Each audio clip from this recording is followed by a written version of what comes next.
the change. So I think for Aristotle, what he wants to do is not.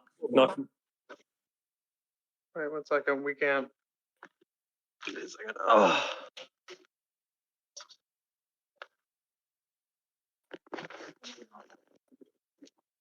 Oh, Mark, are you recording this or?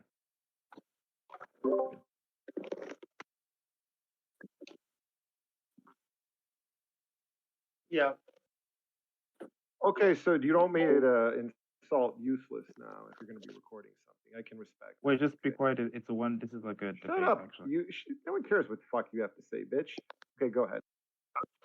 All right, can we at least finally start now? Okay. All right. Yeah. So okay. why are we going to account for change with Aristotle? Okay, so what Aristotle is trying to reconcile in Greek philosophy up till his time is an account of change that is being critiqued by Parmenides.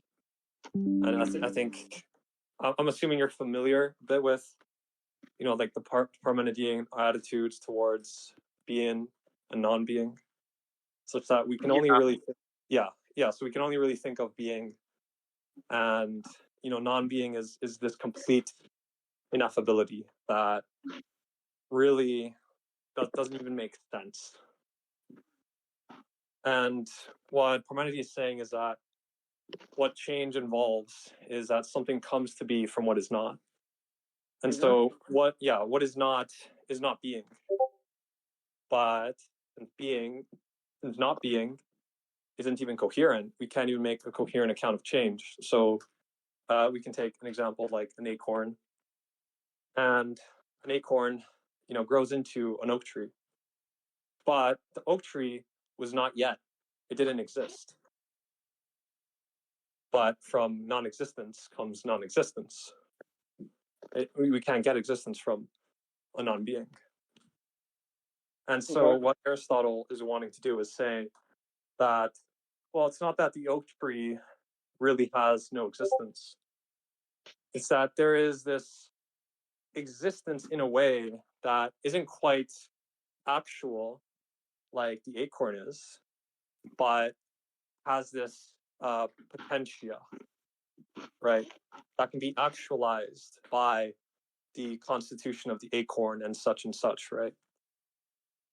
So what we're really doing here is looking at a possibility really as having a form of being that relates to actuality. And these two are what are going to save us from collapsing into this sort of Parmenidean denial of change. I think so potentia is the same as possibility here.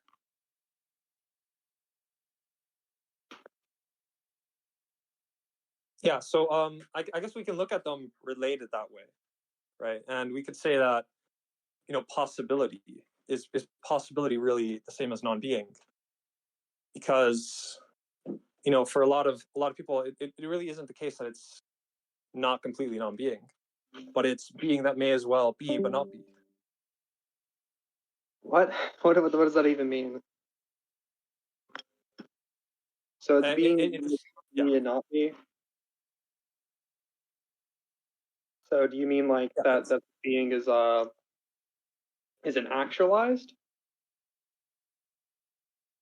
Correct. Yeah. So like we relate like what do we relate possibility to? Is what I'm basically saying. Okay, so like why can't I give like an account for change that doesn't include like potentiality, right? So I can just say like, assuming B theory is correct, right? We can just say that what a change is just the variance of properties between different time slices. Okay. So like this B theory, is that the one where both the past and the future and the present are all eternally like concurrent? Yeah. Yeah, I'm just like, the issue with that is like, how do you make like sense of a duration, for example? Like, do these time slices have a duration themselves? Because if they don't, then like how are you going to get duration out of things that don't have duration? The duration's just psychologically, like it's a psychological thing. Like, well, what can you go into that? Like, I'm not quite sure how that works. When we talk about duration, we're just talking about the conscious flow of time. So we're talking about, you know, this is going to happen like about 5 seconds. This is going to happen about 4 seconds. That's just like a psychological thing that our brains do. It's nothing to do with how time actually is. Okay, so time actually isn't. So like, yeah, so like, are you gonna say that like change is purely like a psychological thing? Well, change in the sense of like how we observe change is psychological, but what change actually is just the variance of properties between two slices of time. Yeah. Like we could, yeah, like Aristotle's not denying that like, you know, properties can have a, you know, there's like a difference of properties, right? Yeah, but in this case, there is no like separate shadowy existence, right?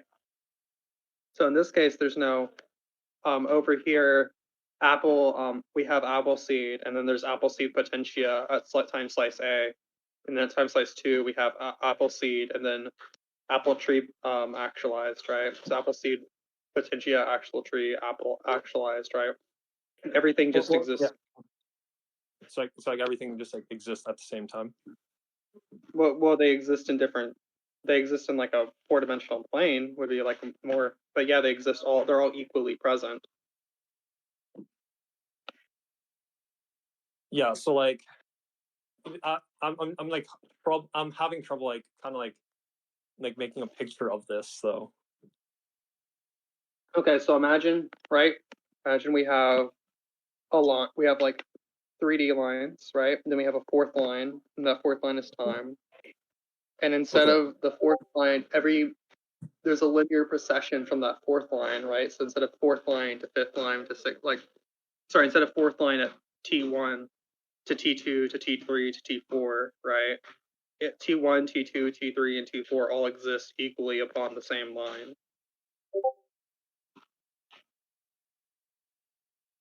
Okay, so like for example, like you're technically like already dead or something, and like you're also not born. Those are all happening like at the same time. Well, saying already dead is already invoking like time language, right? To say like the dead me is equally real, yeah, as the alive me. But to say like I'm already dead would just be invoking time language, which wouldn't be really helpful here, right? Well, yeah, like, but then I don't know how you would make sense of like statements like, you know, it's like I would say like Fleur is dead and alive, like that would be a true statement. Fleur is dead and alive. Yeah, that would be a true statement. Like it wouldn't be really helpful. Like I don't see the issue with that like statement, because what we're just saying is that all the tenses are just like psychological.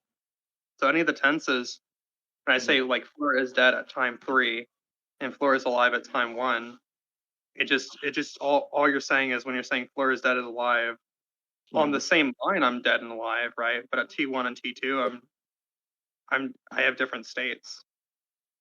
I'm either alive or I'm dead, you know? It's not that I'm not existing as simultaneously at T1, both dead and alive. I'm just dead at T1 and alive at.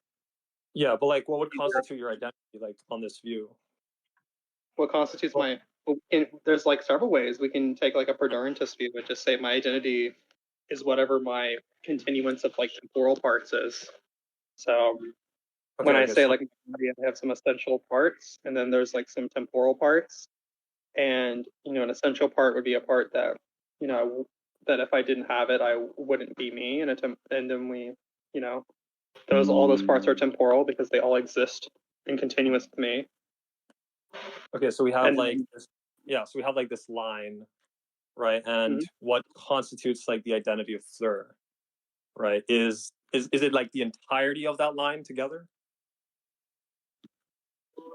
All the points that exist on that line, right? So all the points that exist on that line, yeah.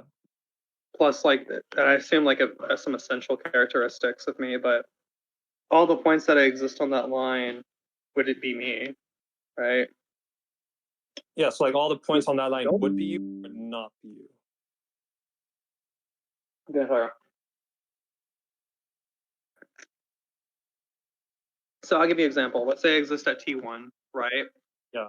And I exist up until T4. Okay. So I exist. Now there's all these parts associated with me. So I have like different parts, tropes, accidents, etc. Accidental, and then I have some essential qualities. And some essential qualities from T1 to T4, I'm not gonna not have, right? Until after T4, once the parts are not me anymore, right? So from T1 to T4, that's when I exist. And then there's all a bunch of accidental properties, right? So from T1 to T4, I may have like, I don't know, my arm could fall off tomorrow, but I'd still be me. Okay, right? So like the time as applied to you, that wouldn't be like a property, like an accident. Yeah, well, the time would just be like a line. Like an that's it. of you. It'd be a dimension. Think of it like a dimension, right? Yeah, like I'm literally just like viewing it like as a line right now. Like okay, actually, are you familiar with like the idea of like a worm kind of thing? Like I forgot who made this idea, but like they're just like copies like connected to each other. They're like making like this worm thing as we go along the line. Never heard of this. Yeah, okay, like you're like a line segment, basically. Mm-hmm. Yeah, okay, so that's like your view, right? Like you're a line kind of like segment being. Yeah. Okay. And you're saying like the duration is something psychologically applied to that line? Or Yeah. So when I say something exists for 5 seconds or exists for 6 seconds, it's only in relation to some other thing, right? It's not like it's just a psychological tool okay. for me to my experiences. Yeah, like but when you say that, like where's that judgment coming from? Like is that coming from within time? Like how are you like It's just coming from my experience, right? So like if I'm saying like, something is like exists for 5 seconds, right? It's just in relation to some arbitrary thing I've already like put it to, right? So I will say like, let's just say like a second is how long like I think it takes like an atom to ionize or a certain like Celsium atom to ionize, right? And I'm just like, okay, well that, and then that's what a second is, and then I just like relate that to my experience as it is, right? And the question is how do I exactly know that's how my experience that is a separate question from what time is, because we can know what time is from like special relativity, we can know what time is from like arguing about tenses, right? We don't need to actually appeal to our experience that much.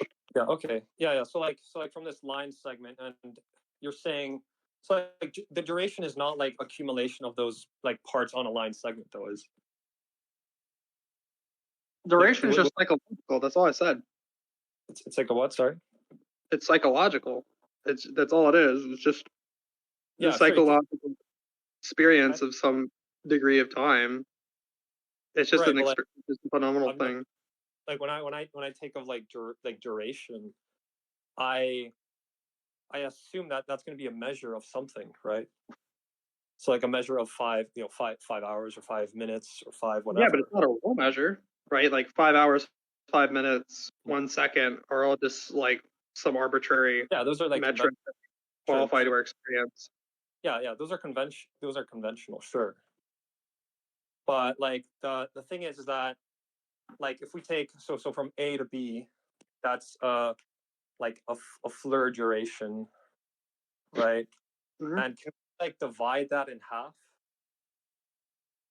Like can we make sense of that being divided in half and keep the same unit though? So can we make sense of like dividing that in half and keep the same unit? I'm sure we can make sense of it. That doesn't mean that that division is like real, right? So I mean, I'm just like confused on how does psychological process works like right here? Because it's like it's I mean, like if you want to know how the psychological process works, then you can just like go like read like some cognitive science on the topic, right? Like if that's what you want to know. But like Well, me telling you it's like as it relates to like duration, because like if we have a line and these lines are made up, if we have like okay, like time as in a line, we can divide that line up, right? Will those parts of the line have a duration? yeah, but they would only have a duration insofar that we have like some arbitrary way to measure that duration. It's not like a real duration. Okay, so like so when you're saying it's not a real duration there, like so we Because when can't. you divide parts in the line, right? When I like cut the line in two, I'm using some type of mental intuition to divide that like line in two. Like to even say like, that we're dividing the line up, right, into different parts is just invoking a mental intuition like space time.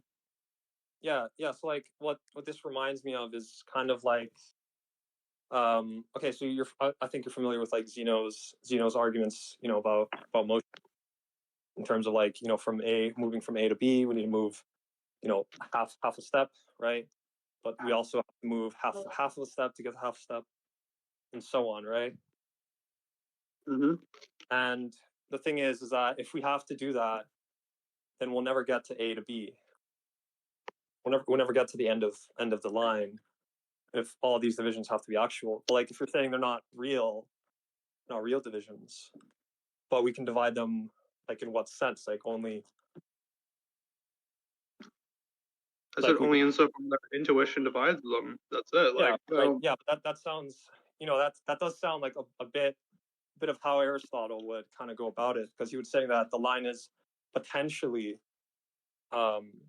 infinitely divisible, but it's not actually, infinitely divisible.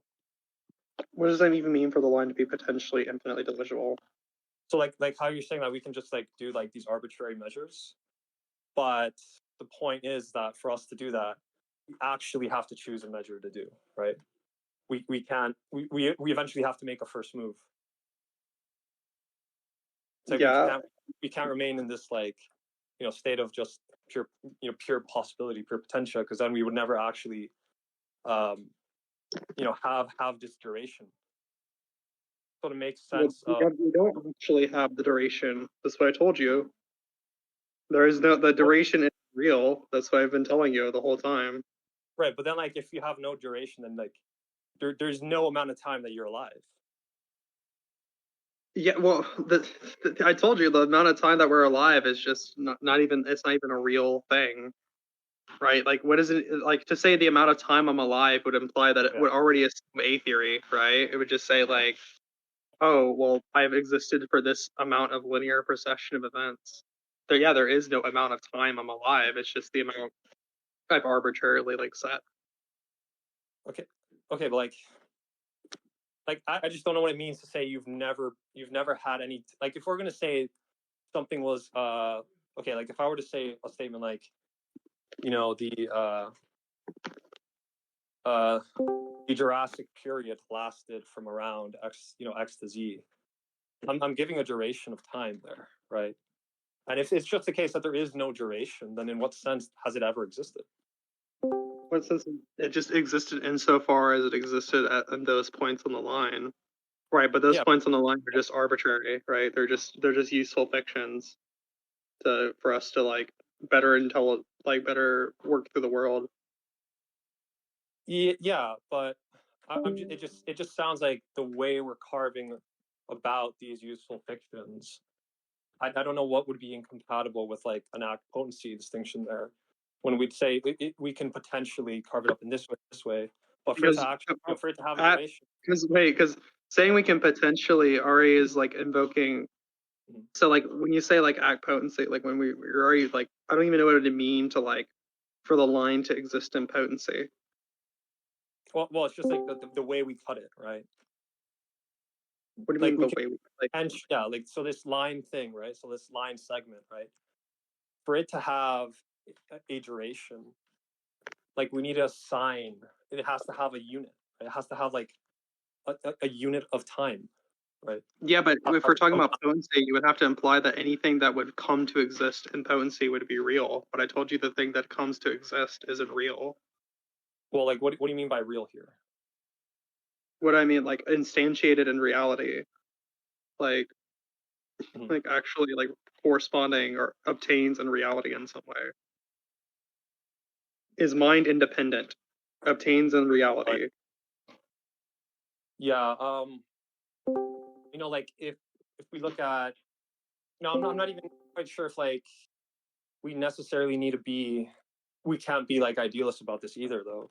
I don't know why you couldn't be an idealist and still hold like an act-potency distinction in terms of like accounting for change, right? Because all you're really doing is just taking being, contrasting it with non-being, but still having a way of saying that not everything actually exists at the same time, and that things move, things change, right? And that we can make distinctions. Wait, that doesn't even make sense because you're not even like to say that everything exists at the same time. I never said everything exists at the same time. I'm saying everything exists equally. There's a difference between everything exists equally and everything exists at the same time.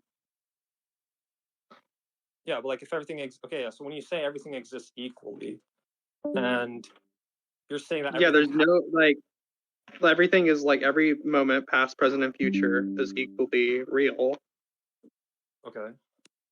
So like when I say there's no like it's not in the sense of like presentism where I have like moment A, which is the present, and then that's what exists is the present, right? Like that's okay. So like the future actually exists and the past actually exists, right? yes, and they all equally exist. yes. Okay. And so when we make a proposition like Fleur is alive, Fleur is dead, we have to qualify it by saying Fleur is alive at time t, and Fleur is dead at time z. Oh, yeah. Yeah.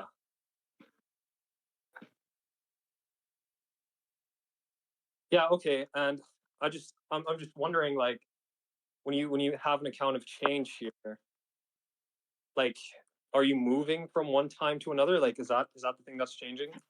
No, all change is just the variance between time A and time Z. It's just the difference. That's it. That's all change is. Okay, it's just a difference between time A and time Z. Yeah.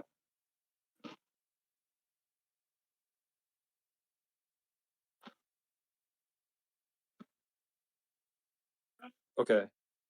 And when we speak of like a duration of change, like this was changing for X amount of time, you're saying that's just like that's psychologically applied by the mind.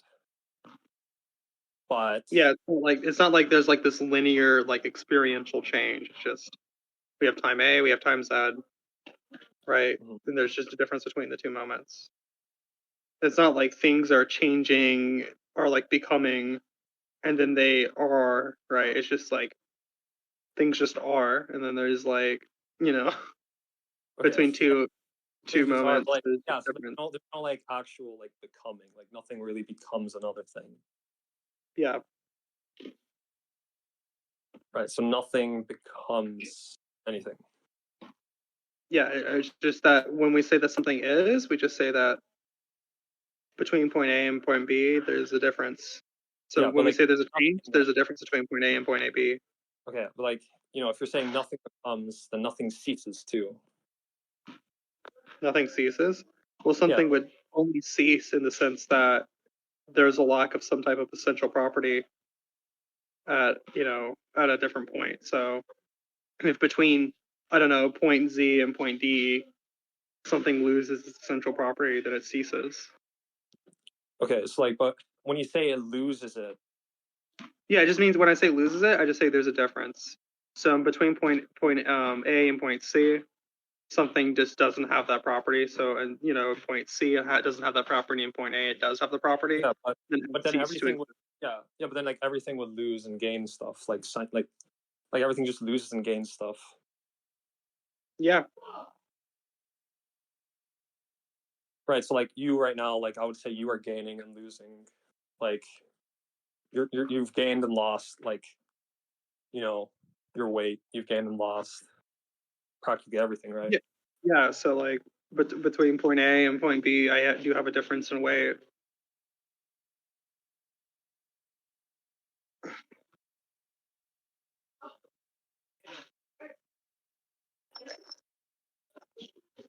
Yeah, I don't know. This just kind of feels like we're back at like a Parmenidean kind of block universe.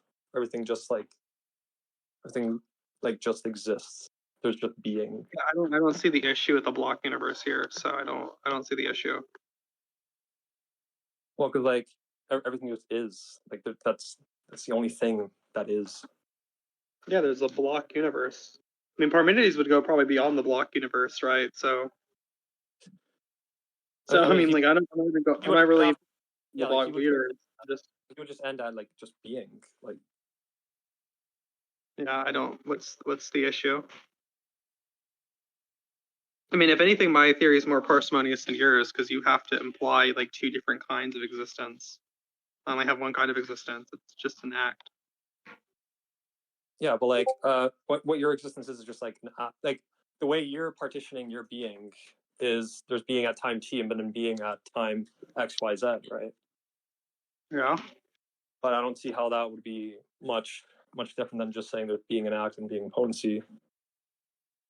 Well, because they all exist and act on the same line. If it was in potency, right, we would say that at time, I don't know, we're going to privilege time A, and we're going to say at time A, right, something is in potency, a fish, right, but it is actually a grizzly bear or something, right?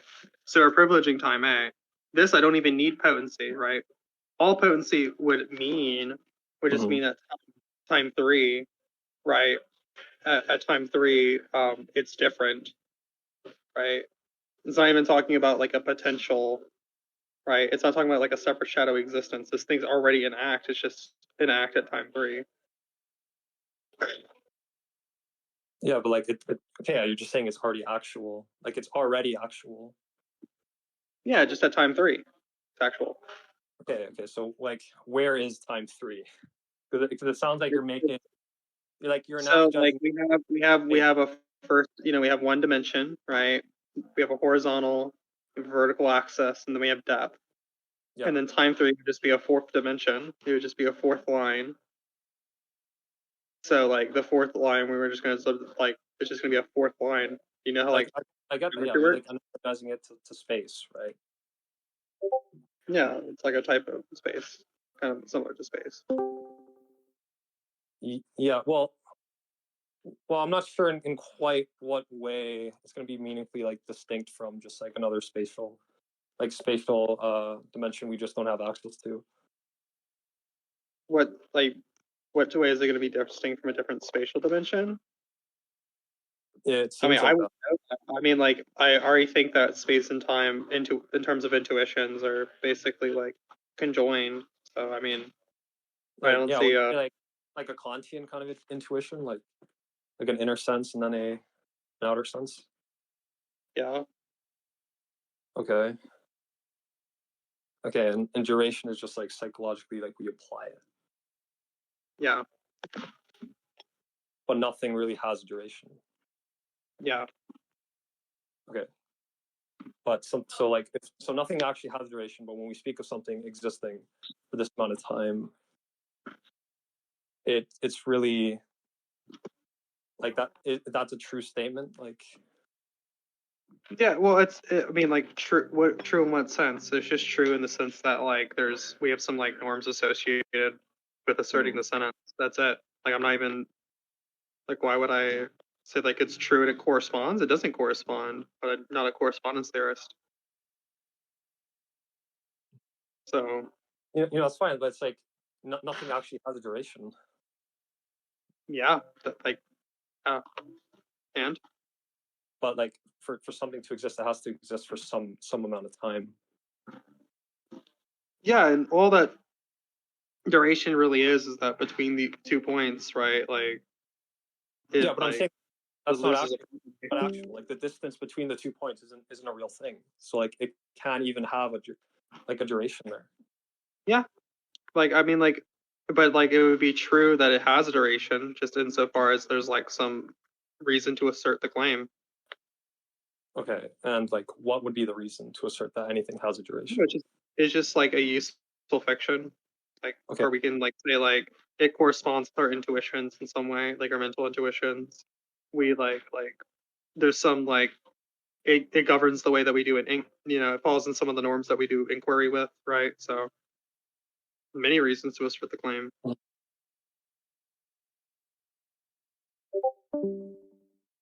Yeah, but it just like you just like deleted everything though from like existence because like nothing has a duration, nothing exists for any amount of time.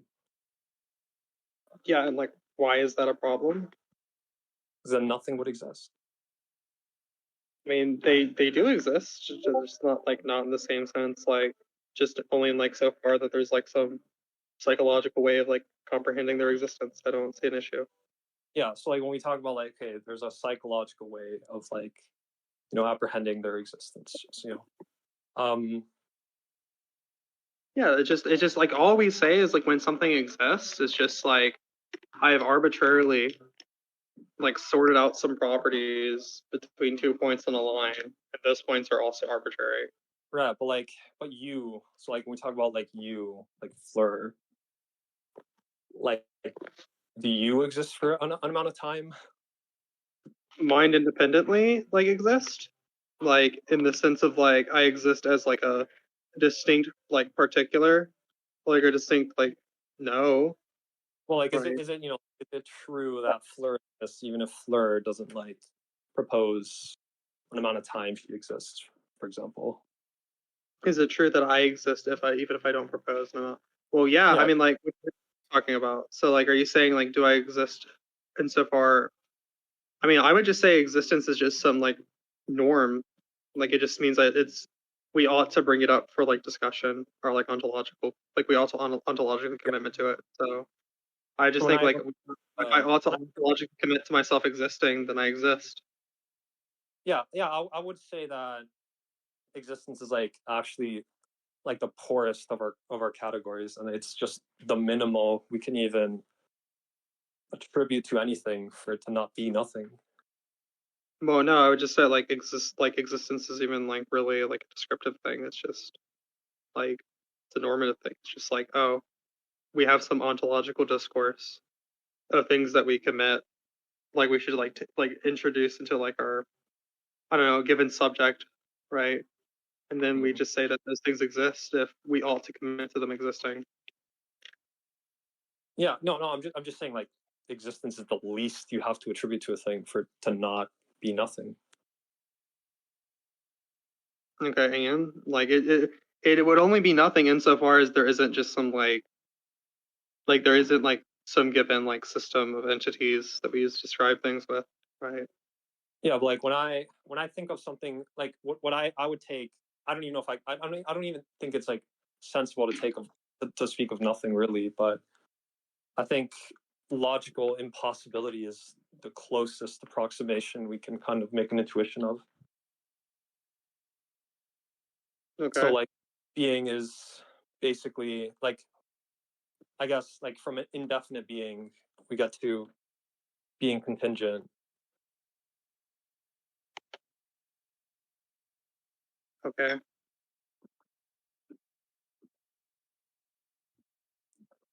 You got anything more to say? I don't know, where do you want to take it from here? Well, I gotta go pretty soon, so I guess I'll talk to y'all later.